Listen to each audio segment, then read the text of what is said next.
우리가 지금 살펴보고 있는 룻기는 아름다운 사랑의 이야기가 등장을 합니다. 시어머니와 며느리 사이의 아름다운 사랑의 이야기가 등장을 하고 남녀 간의 아름다운 사랑 이야기가 등장을 합니다.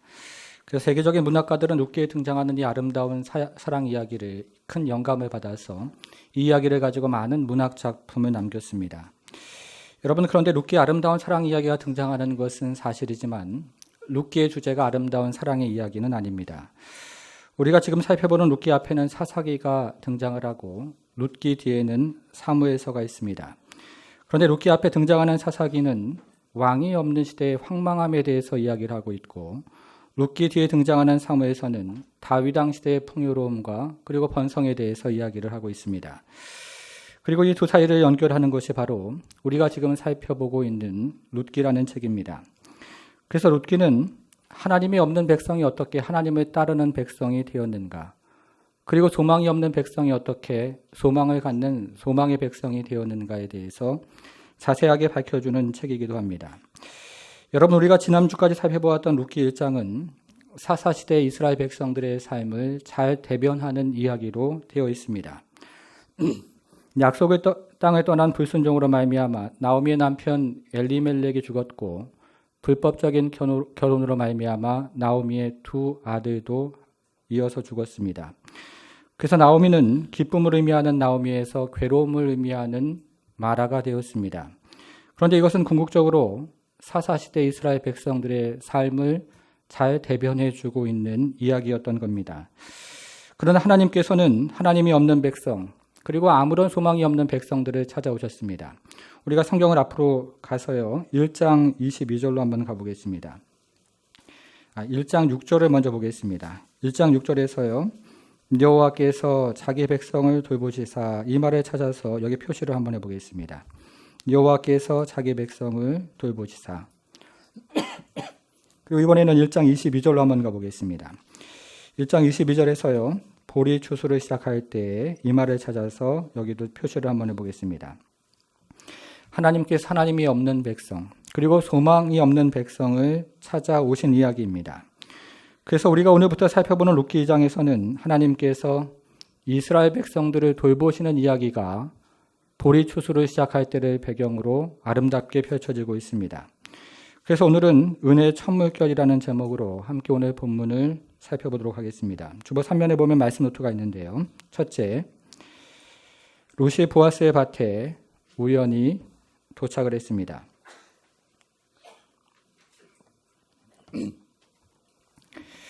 우리가 지난주까지 살펴보았던 룻기 1장과 우리가 오늘부터 살펴보는 룻기 2장은 그 분위기가 완전히 다른데요.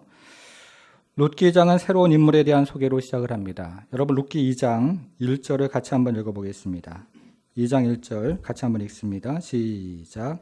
나오미의 남편 엘리멜렉의 친족으로 유력한 자가 있으니 그 이름은 보아스라. 룻기 2장에 등장하는 새로운 인물은 보아스인데요. 우리는 여기서 보아스에 대한 몇 가지 소개에 대해서 듣게 됩니다. 첫째, 보아스는 나오미의 남편 엘리멜렉의 친족이라고 되어 있습니다. 여러분, 주보 그 밑에다가 첫째라고 한번 적고요. 옆에다가 나오미의 남편 엘리멜렉의 친족이라고 적어보겠습니다. 그런데 이것은 이스라엘의 가정과 율법을 잘 아는 사람들에게는 매우 흥미로운 소개인데요. 우리가 이것을 3절에서 다시 한번 자세하게 생각을 해보겠습니다. 둘째는 보아스가 유력한 자라는 소개입니다. 주보 그 밑에다가 둘째라고 적고 유력한 자라고 적어보겠습니다. 보아스는 베들레헴의 유력한 자였습니다. 그런데 이 유력한 자라는 말은 기뽀로 하일이라는 히브리 말을 번역한 것인데 여기에는 매우 다양한 의미가 포함되어 있습니다. 기뽀로 하일이라는 히브리 말에는 군사적인 영웅이라는 뜻도 있고 큰 부자라는 뜻도 있고 덕이 많은 사람이라는 뜻도 있습니다. 그래서 유력한 자라는 말이 우리에게 시사하는 것은 우리가 지금까지 살펴보았던 나오미의 상황, 그리고 나오미로 대변되는 이스라엘의 상황과 매우 커다란 대조를 이루고 있는 인물이 등장했다는 이야기입니다. 그것이 바로 유력한 자라는 말이 의미하는 것입니다. 세 번째, 이 사람의 이름은 보아스입니다. 주보에 셋째라고 적고요. 이번에는 그 옆에다가 보아스라고 적어보겠습니다. 여러분, 그런데 구약 성경에서 보아스라는 이름이 사람에게 적용된 경우는 룻기가 유일한 곳인데요. 이 보아스라는 말에는 그에게는 힘이 있다, 이런 뜻을 가지고 있습니다.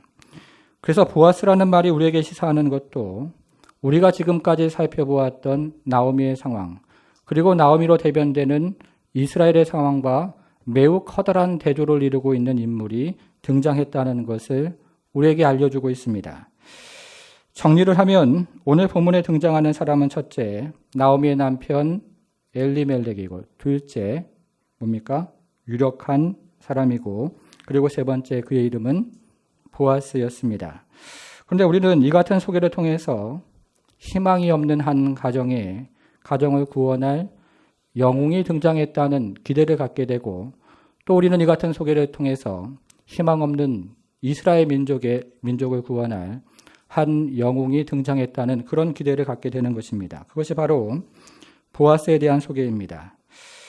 그러면 베들레헴으로 돌아온 나오미와 룻은 지금 무엇을 하고 있을까요? 이제 2절을 한번 읽어보겠습니다. 2절 같이 한번 읽습니다. 시작.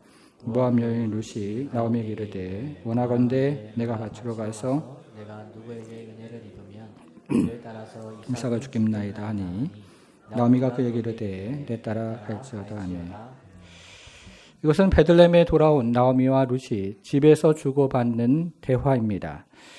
룻이 나오미에게 밭으로 가서 이삭을 줍겠다고 허락을 구했고, 나오미는 내 딸이라고 부르면서 그 요청에 대해서 허락을 했습니다. 여러분, 그런데 룻이 나오미에게 이삭을 줍겠다고 우리가 읽은 2절은 이야기를 하고 있는데요.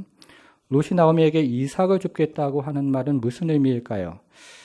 고대 이스라엘 사회에서 이삭을 줍는 것은 일반적인 추수를 의미하는 말이 아닙니다.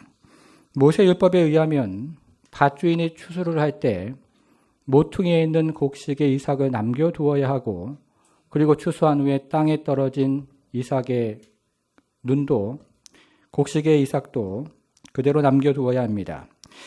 이것은 첫째, 이방인과 둘째, 고아와 그리고 셋째, 과부들을 위한 사회 보장 제도에 해당합니다. 그런데 룻은 이 세 가지 중에서 두 가지 경우에 해당이 되었기 때문에 다른 사람의 밭에서 이삭을 줄 수가 있었던 겁니다. 이것이 이삭을 줍겠다는 말의 의미입니다. 여러분, 그런데 룻이요, 2절에 보니까 이렇게 이야기를 하죠. 룻이 내가 누구에게 은혜를 입어야 한다, 이렇게 이야기를 하는데요. 그러면 누구에게 은혜를 입어야 한다는 말은 무슨 의미를 가지고 있겠습니까? 우리가 앞에서 살펴본 것처럼 룻은 이방인이고 또 과부였기 때문에 모세율법에 따라 다른 사람의 밭에서 이삭을 줄 수가 있는 사람이었습니다. 여러분, 그러나 반대로 룻은 이스라엘 백성들이 꺼려하는 모압 지방에서 온 이방인이었고, 그리고 이스라엘 사회에서 아무런 힘이 없는 과부에 해당했기 때문에 밭 주인으로부터 거절을 당할 수도 있는 상황이었던 것입니다. 그래서 룻은 지금 나오미에게 집에서 밭에 나가기 전에 이야기를 하면서 누군가에게 은혜를 입어야 한다고 그렇게 간곡히 말하고 있는 것입니다. 여러분, 그러면 룻은 과연 은혜로운 성품을 가진 밭주인을 만날 수 있을까요? 이제 3절을 읽어보겠습니다. 3절 같이 한번 읽습니다. 시작. 룻이 가는 베는 자를 따라 밭에서 이삭을 주는데 우연히 엘리멜렉의 친족 보아스에게 속한 밭에 이르렀더라. 여러분, 이 구절에서 첫 번째로 중요한 말은 우연이라는 말인데요. 여기에 등장하는 우연이라는 말을 그대로 직역을 하면 그녀의 우연이 일어났다, 이렇게 직역이 됩니다. 다소 말이 어색한데요. 우연이라는 명사와 우연이 일어났다는 동사가 합쳐져서 그녀의 우연이 일어났다, 이렇게 히브리 원문은 이야기를 하고 있습니다. 여러분, 이것은 룻이 정말로 우연히 보아스의 밭에 도착했다는 것을 강조를 하고 있는 것입니다. 여러분, 그런데 이것은 예수 믿는 사람들의 생각과 매우 다른 이야기입니다. 성도 여러분, 여러분들은 우연이라는 것을 믿으십니까? 화면으로 잠언 16장 33절을 같이 한번 읽겠습니다. 같이 읽습니다. 시작. 제비는 사람이 도구나 모든 일을 작정하기는 여호와께 있느니라. 여러분, 이것은 룻이 보아스의 밭에 도착한 것은 우연이 아니라는 것을 말해주고 있습니다. 그런데 우리가 살펴보고 있는 룻기 2장 3절은 룻이 정말로 우연히 보아스의 밭에 도착했다는 것을 강조하고 있습니다. 그러면 룻이 보아스의 밭에 도착한 것을 우연이라고 성경이 말하고 있는 이유는 무엇일까요? 자, 이번에는 화면으로 사무엘상 6장 9절을 이것도 같이 한번 읽겠습니다. 시작. 보고 있다가 만일 그가 그 본 지역길로 올라가서 베세메스로 가면 이 큰 재앙은 그가 우리에게 내린 것이요 그렇지 아니하면 우리를 친 것이 그의 손이 아니요 우연히 당한 것인 줄 알리라 하니라. 여러분, 이 구절의 배경은 블레셋과 이스라엘 간의 전쟁입니다. 아벡이라는 지방에서 이스라엘과 블레셋 사이에 전쟁이 일어났는데 이때 블레셋 사람들이 승리를 해서 하나님의 언약궤를 빼앗아 자신들이 섬기는 다곤의 신전에 가져다 놓았습니다. 그런데 다음날 일어나 보니까 다곤의 우상이 바닥에 널브러져 있는데 머리가 잘려져 있었고 그리고 팔도 잘라져서 저 문지방에 떨어져 있었습니다. 그리고 언약궤가 지나가는 블레셋 도시들마다 매우 커다란 재앙과 그리고 악종이 재난으로 닥쳐왔던 것입니다. 그래서 블레셋 사람들은 이 일이 하나님께로부터 온 것인지 아니면 우연히 일어난 것이를 시험해 보기로 했습니다. 이제 블레셋 사람들이 하나님의 언약궤를 돌려보내기 위해서 소가 끄는 수레를 준비했는데요. 이때 이 수레를 끄는 소에게 몇 가지 중요한 특징이 있었습니다. 첫째는 멍에를 메어 보지 않은 소인데 이것은 수레를 끄는 소들이 지금까지 한 번도 수레를 끈 경험이 없다는 것을 말해주고 있는 것입니다. 둘째는 젖이 나는 소인데요. 이것은 지금 막 태어난 송아지 때문에 본능적으로 멀리 갈 수 없는 소라는 것을 말해주고 있는 것입니다.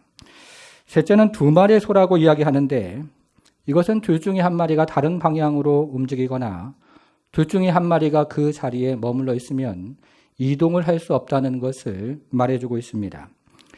그런데 목적지는 지금 있는 장소로부터 13km 떨어진 베세메스라는 이스라엘 국경에 있는 도시였습니다.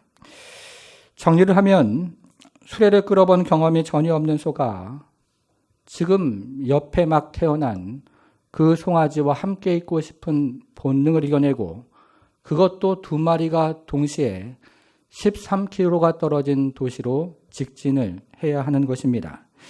이런 방법으로 재앙이 하나님께로부터 온 것인지 아니면 그 재앙이 우연히 발생을 한 것인지를 시험을 합니다. 여러분, 그런데 성경에서 이 우연이라는 말은요, 블레셋 사람들, 그러니까 다시 말하면 이방인들의 입을 통해서 나온 말이 바로 이 우연이라는 말입니다. 하나님을 경험했던 이스라엘 백성들의 입을 통해서 나온 말이 아니고 이방 사람들의 입을 통해서 나온 말이 바로 우연이라는 말이었습니다. 여러분, 그런데 오늘 본문은 룻을 어떻게 소개를 하고 있을까요? 이제 오늘 본문은 다시 돌아왔어요. 2절을 한번 보시겠습니다. 2절이요. 2절 보니까 모압 여인 룻이 여러분 찾았습니까? 예, 6절도 한번 보겠습니다. 6절 하반절로 가서 보니까요. 이는 나오미와 함께 모압 지방에서 돌아온 누구라고 되어 있습니까? 모압 소녀라고 되어 있습니다. 이것은 오늘 본문이 룻을 아직까지 이방인으로 소개하고 있다는 것을 말해주고 있습니다. 여러분, 이렇게 생각을 하면 오늘 본문에 등장하는 우연이라는 말은 이방인인 룻의 관점으로 지금 이야기를 하고 있는 것입니다.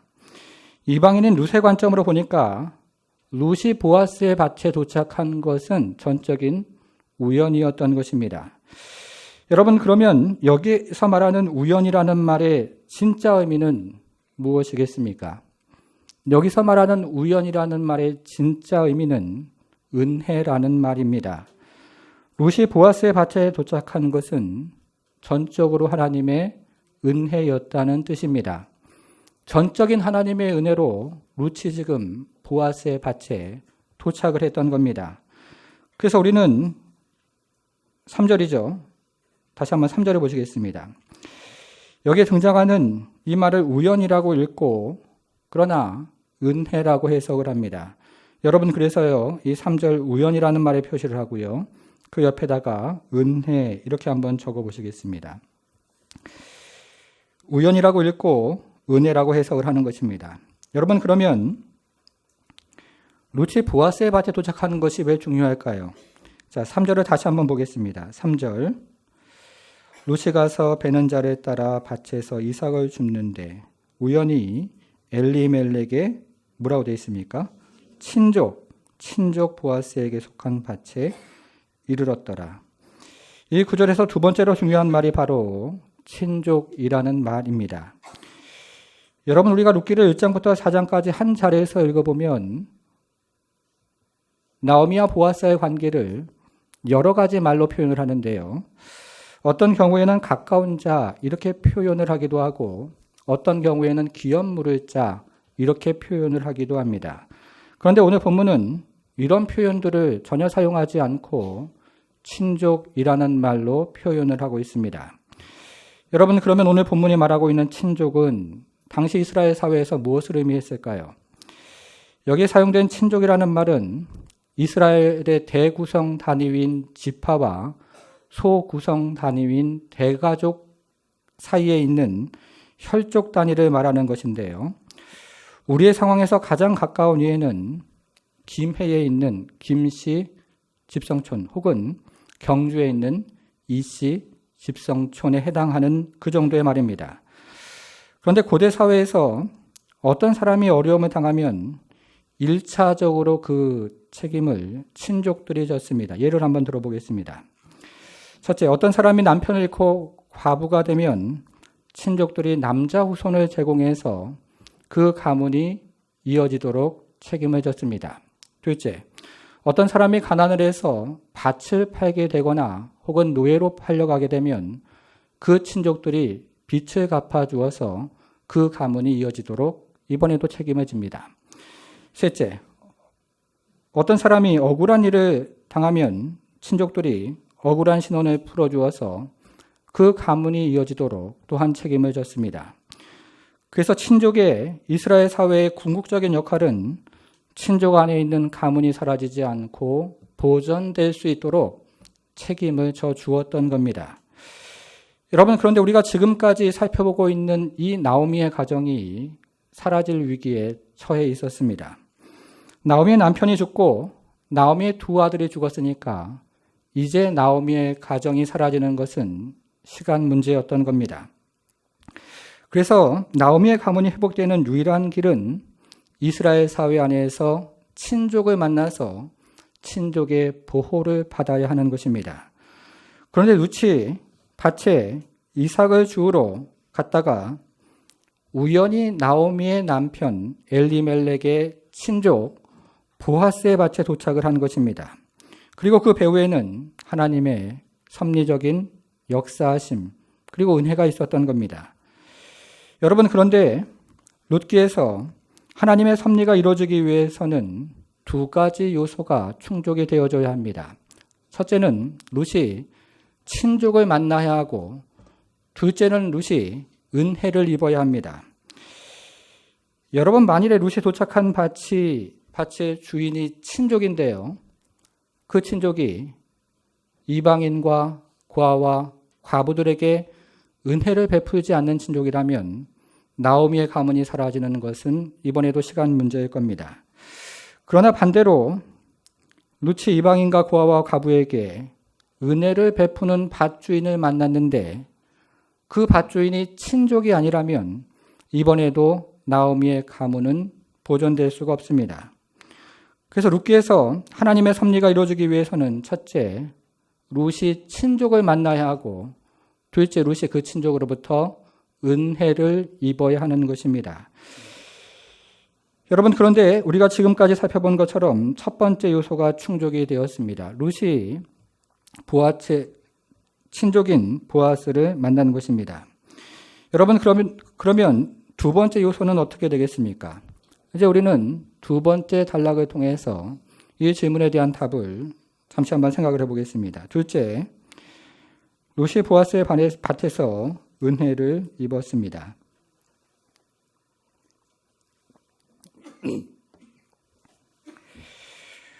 우리는 지금까지 룻이 우연히 보아스의 밭에 도착한 것에 대해서 함께 생각을 해보았습니다. 그런데 그때 마침 보아스가 그 밭에 등장을 합니다. 여러분 4절을 같이 한번 읽어보겠습니다. 4절 시작.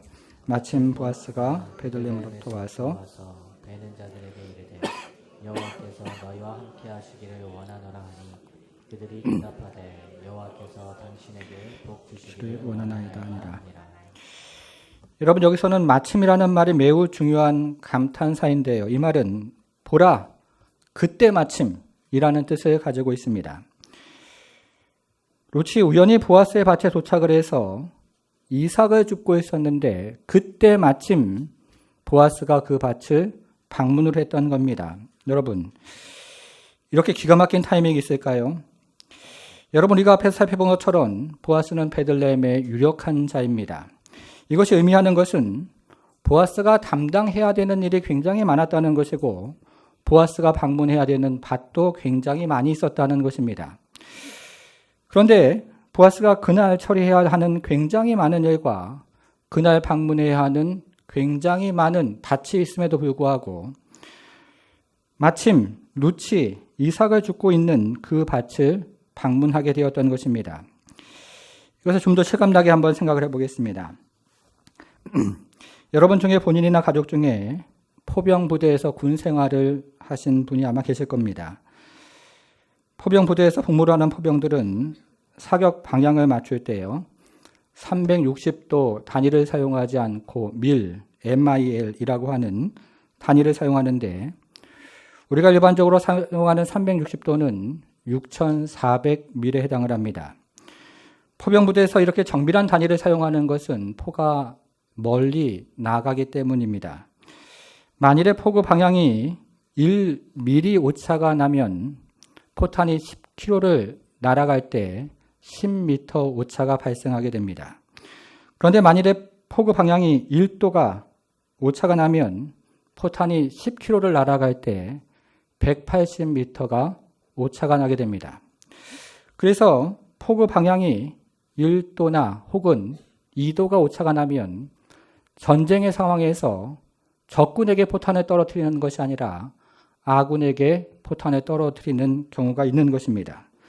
그래서 포병은 360도를 잘게 쪼개서 6,400mm라는 매우 정밀한 단위를 사용하고 있는 겁니다. 여러분, 그러면 우리 하나님께서 사용하시는 섭리의 단위는 어떻겠습니까? 우리 하나님께서 사용하시는 섭리의 단위는 한치의 오차도 없습니다. 우리가 보기에는 우연이고 우리가 보기에는 마침일지 모르지만 우리 하나님께서 사용하시는 섭리의 단위는 한치의 오차도 없는 것입니다. 그래서 룻이 우연히 보아스의 밭에서 이삭을 줍고 있을 때 마침 보아스가 그 밭에 도착을 했던 것은 한치의 오차도 없는 하나님의 섭리의 역사였던 겁니다. 이제 보아스는 밭에 도착을 해서 밭에서 일하는 일꾼들과 먼저 인사를 합니다. 여러분 4절인데요. 4절을 한번 외우면서 한번 읽어보겠습니다. 4절이요. 같이 한번 읽습니다. 시작. 마침 보아스가 베들레헴에 와서 베는 자들에게 이르되 여호와께서 너희와 함께 하시기를 원하노라 하니 그들이 대답하되 여호와께서 당신에게 복 주시기를 원하나이다 하니라. 보아스가 일꾼들에게 여호와께서 여러분들과 함께 하시기를 원합니다 라고 인사를 하자 일꾼들은 보아스에게 여호와께서 당신에게 복 주시기를 원합니다 라고 화답을 했습니다. 보아스의 인사인데요. 여러분, 우리도 보아스의 인사를 한번 해보면 어떻겠습니까? 제가 여러분들에게 여호와께서 함께 하시기를 원합니다 라고 말을 하면 여러분들이 저에게 여호와께서 목사님에게 복 주시기를 원합니다 라고 화답을 하는 겁니다. 한번 해보시겠습니까? 네, 여호와께서 여러분들과 함께 하시기를 원합니다. 이거 괜찮네요, 여러분. 이거 저희가 매주마다 이렇게 은혜로운 인사를 주고받아도 괜찮겠다 하는 생각이 듭니다. 이제 보아스가 일꾼들과 인사를 마치고 주위를 둘러보니까 낯선 이방 여인 하나가 저쪽에서 이삭을 줍는 것이 보였습니다. 그래서 보아스는 사환에게 저기서 이삭을 줍고 있는 저 낯선 여인은 누구인지를 물었습니다. 그러자 사환이 이렇게 대답을 했는데요. 6절을 같이 한번 보겠습니다. 6절 같이 한번 읽어볼게요. 시작. 배는 자를 거느린 사환이 대답하이르되 이는 나오미와 함께 모압 지방에서 돌아온 모압 소녀인데. 여기서 사환이 룻을 모압 지방에서 돌아온 모압 소녀라고 소개하는 것을 보면 사환은 룻에 대해서 이미 소문을 들었던 모양입니다. 그런데 사환은 룻이라는 이름으로 소개하지도 않고 나오미의 며느리라는 그런 명칭으로 소개하지도 않습니다. 단지 모압 지방에서 돌아온 모압 소녀라고 지금 소개를 하고 있습니다. 이것은 사환이 보기에 룻은 이삭을 주우러 온 수많은 가난한 사람들 중에 그저 한 사람일 뿐이었다는 뜻일 겁니다. 그러면 룻은 지금 보아스의 밭에서 무엇을 하고 있을까요? 허버드라는 성경학자에 의하면 당시의 추수는 남자들로 이루어진 베는 사람들과 여자들로 이루어진 묶는 사람들로 구성이 되어 있습니다. 남자들이 한 손으로 곡식을 움켜잡고 다른 손으로 낫지를 했고 여자들은 남자들의 뒤를 따라가면서 땅에 떨어져 있는 곡식을 품이 안고 단으로 묶었던 것입니다. 이렇게 남자들이 곡식을 베고 여자들이 곡식을 묶어서 추수를 마치면 묶여져 있는 곡식을 타작마당으로 이동을 하게 되어 있습니다. 그런 다음에 이방인과 고아들과 그리고 과부들이 그 땅을 다니면서 이삭을 주었는데요. 그 이삭의 양이 그리 많지 않았던 겁니다. 그런데 지금 룻은 보아스의 밭에서 여러분 어떻게 지금 이삭을 주고 있습니까? 오늘 본문의 마지막 구절인 7절을 한번 보겠습니다. 7절. 그의 말이 나로 묶는 자입니까? 베는 자입니까? 베는 자를 따라 단 사이에서 이삭을 줍게 하소서 하였고 아침부터 와서는 잠시 여기서 집이라는 것은 밭에 있는 원두막, 오두막을 얘기하는 것인데요. 잠시 그 오두막에서 쉰 것 외에 지금까지 계속하는 중이니이다. 여러분, 룻은 매우 담대하게도 묶는 자를 따라 이삭을 줍게 해달라고 요청을 하지 않고 베는 자를 따라 이삭을 줍게 해달라고 요청을 했는데 그 요청이 받아들여졌습니다. 모세율법에 의하면 룻은 추수가 마친 밭에서 이삭을 주어야 하는데 매우 은혜로운 주인을 만나서 룻은 지금 추수 중인 밭에서 이삭을 줍는 은혜를 누렸던 것입니다. 룻이 보아스의 밭에서 매우 풍성한 은혜를 지금 덧입고 있는 것입니다. 여러분 2절로 다시 한번 돌아가 보겠습니다. 2절로 돌아가서요. 은혜라는 말의 표시를 한번 해보겠습니다. 은혜. 룻이 집에서 출발을 할 때 은혜를 구했는데 지금 룻이 보아스의 밭에서 놀라운 은혜를, 풍성한 은혜를 경험하고 있습니다. 룻이 보아스의 밭에서 은혜를 덧입은 것입니다. 여러분, 그러면 이 오늘 본문은 우리에게 어떻게 적용이 되겠습니까? 우리는 지금까지 룻이 보아스의 밭에 어떻게 들어왔는지 그 과정에 대해서 함께 생각을 해보았습니다. 그런데 우리가 신약 성경을 읽어보면 오늘 본문에 등장하는 밭에 대한 매우 놀라운 비유가 한 가지 등장을 합니다. 화면으로 고린도전서 3장 7절부터 9절을 같이 한번 읽겠습니다. 같이 읽습니다. 시작. 그런즉 심는 이나 물 주는 이는 아무것도 아니로되 오직 자라게 하시는 이는 하나님 뿐이시니라.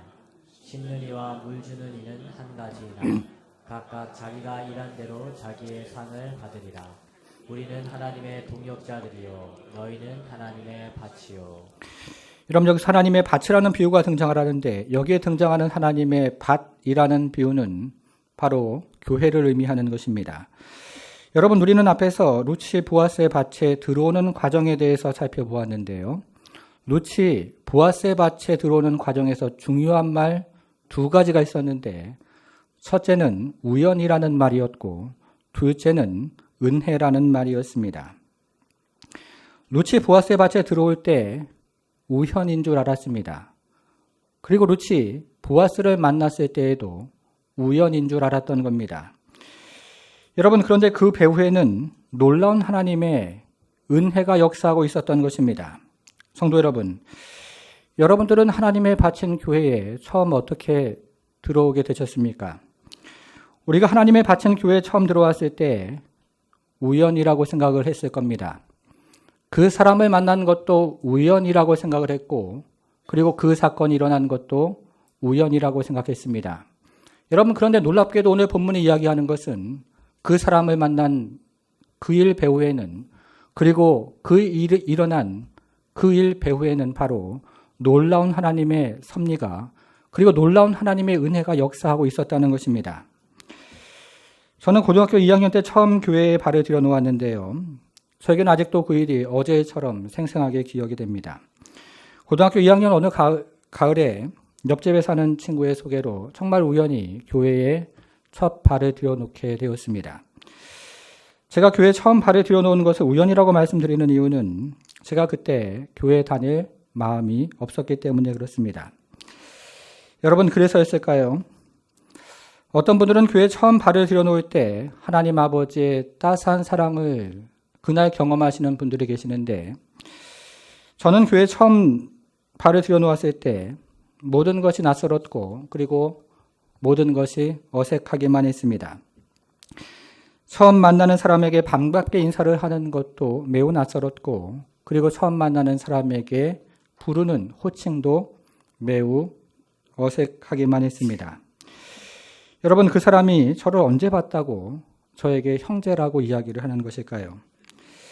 저는 저희 교회에서 처음 예수를 믿는 분들이 적지 않은데요.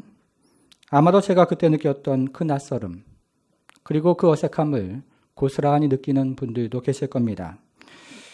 그래서 저는 그 다음 주일에 교회를 가기 위해서 매우 커다란 용기가 필요했습니다. 제가 그때 다녔던 교회는 지금 우리 교회처럼 상가 건물에 있는 교회였는데요. 위에는 교회였고 아래는 나이트클럽이었습니다. 그래서 저는 그 다음 주일에 매우 다행스럽게도 지하로 내려가지 않고 위로 올라가서, 그런데 마침 중고등부실의 문이 닫혀 있었습니다. 그래서 그 문 앞에서 그 안으로 들어갈까 아니면 그대로 집으로 돌아갈까를 갈등하면서 용기를 내서 문을 열고 그 안으로 들어갔습니다. 그래서 제가 조금 일찍 도착을 했던지 저쪽에서 중고등부 학생들이 찬양 연습을 하고 있었는데요. 그때 저는 그 낯설음과 그 어색함을 가슴에 품고 저 뒤에 있는 비어있는 자리에 앉게 되었습니다. 그리고는 다시 한번 갈등하며 생각을 했습니다. 계속 앉아 있을까? 아니면 다시 문을 열고 나가서 집으로 돌아갈까? 여러분, 제가 어떻게 했을까요? 이렇게 갈등을 하다가 집에 돌아가기로 마음을 먹고 그 문을 열고 밖으로 나갔습니다. 그리고는 층계를 내려오면서 다시는 교회에 오지 말아야겠다는 마음을 먹었습니다. 그런데 그때 마침 한 학생이 저를 따라와서 저를 부르는 소리가 들렸습니다. 찬양 연습을 하고 있던 한 학생이 제가 문으로 나가는 것을 확인을 하고 저를 따라와서 저를 불렀던 것입니다. 그리고 그것이 계기가 되어서 저는 지금 이 자리까지 오게 되었습니다. 여러분, 저는 정말 그때 우연이라고 생각을 했습니다. 친구의 소개로 처음 교회에 발을 들여놓은 것도 우연이라고 생각을 했고, 그리고 저를 따라와서 저를 부르는 그 소리도 우연이라고 생각을 했습니다. 그런데 성령의 은혜를 체험하니까 친구의 소개로 교회에 처음 발을 들여놓은 것도 우연이 아니었고, 그 친구가 저를 따라와서 저를 불러 멈춰 세운 것도 우연이 아니었던 겁니다. 배후에 역사하신 하나님의 놀라운 은혜와 그리고 놀라운 섭리가 있었던 겁니다. 성도 여러분, 저와 여러분들은 원래 어떤 사람들이었습니까? 과연 우리가 하나님을 만날 만한 준비가 되어 있는 사람들이었습니까? 그리고 과연 우리가 하나님을 믿을 만한 성품적인 그런 은혜가 있는 사람들이었습니까? 그런데 우리가 지금 하나님의 밭에서 하나님을 예배하고 그리고 하나님을 경배하는 사람들로 이 자리에 앉아 있습니다. 그리고 우리는 지금 하나님의 밭에서 다른 성도들과 한 몸을 이루면서 예수 그리스도를 머리로 하는 그런 몸을 이루어가며 교회를 섬기는 그런 사람으로 지금 이 자리에 앉아 있습니다. 사랑하는 성도 여러분, 그런데 여러분들은 어떻게 하나님의 밭으로 처음 발을 들여놓으셨습니까? 저처럼 그 사람 만난 것을 우연이라고 생각을 했고, 저처럼 그 사건이 일어난 것을 우연이라고 생각을 했을 겁니다. 그런데 성령의 은혜를 체험해 놓고 보니까 그 사람을 만난 것도 우연이 아니었고, 그 사건이 그때 마침 일어난 것도 우연이 아니었던 겁니다. 하나님께서 배후에 역사하고 계셨고, 하나님의 은혜로운 섭리가 그 안에 가득 담겨져 있었던 것입니다. 오늘 학습 입교 제례를 받는 여러분들은 여기까지 어떻게 오게 되셨습니까? 우연히 믿는 부모님을 만났기 때문일까요? 아니면 우연히 믿는 친구를 그때 그 자리에서 만났기 때문일까요? 사랑하는 성도 여러분, 우리가 하나님의 밭에 들어온 것은 우연이 아니라 하나님의 은혜로운 섭리의 역사였던 것입니다. 그리고 우리가 하나님의 밭에 머물러 있는 것도 우연이 아니라 하나님의 은혜로운 섭리가 우리에게 계속 이 자리로 이끌었던 것입니다. 이제 우리의 모든 성도가 이 하나님의 은혜로운 섭리를 믿고 진실로 예수를 나의 구주로 고백하고 예수를 나의 주인으로 삼아서 남은 평생 예수 그리스도와 연합해서 우리의 삶을 그리스도 예수에게 드리는 아름다운 인생을 살아가는 모든 우리의 성도가 되기를 주님의 이름으로 간절히 축원합니다.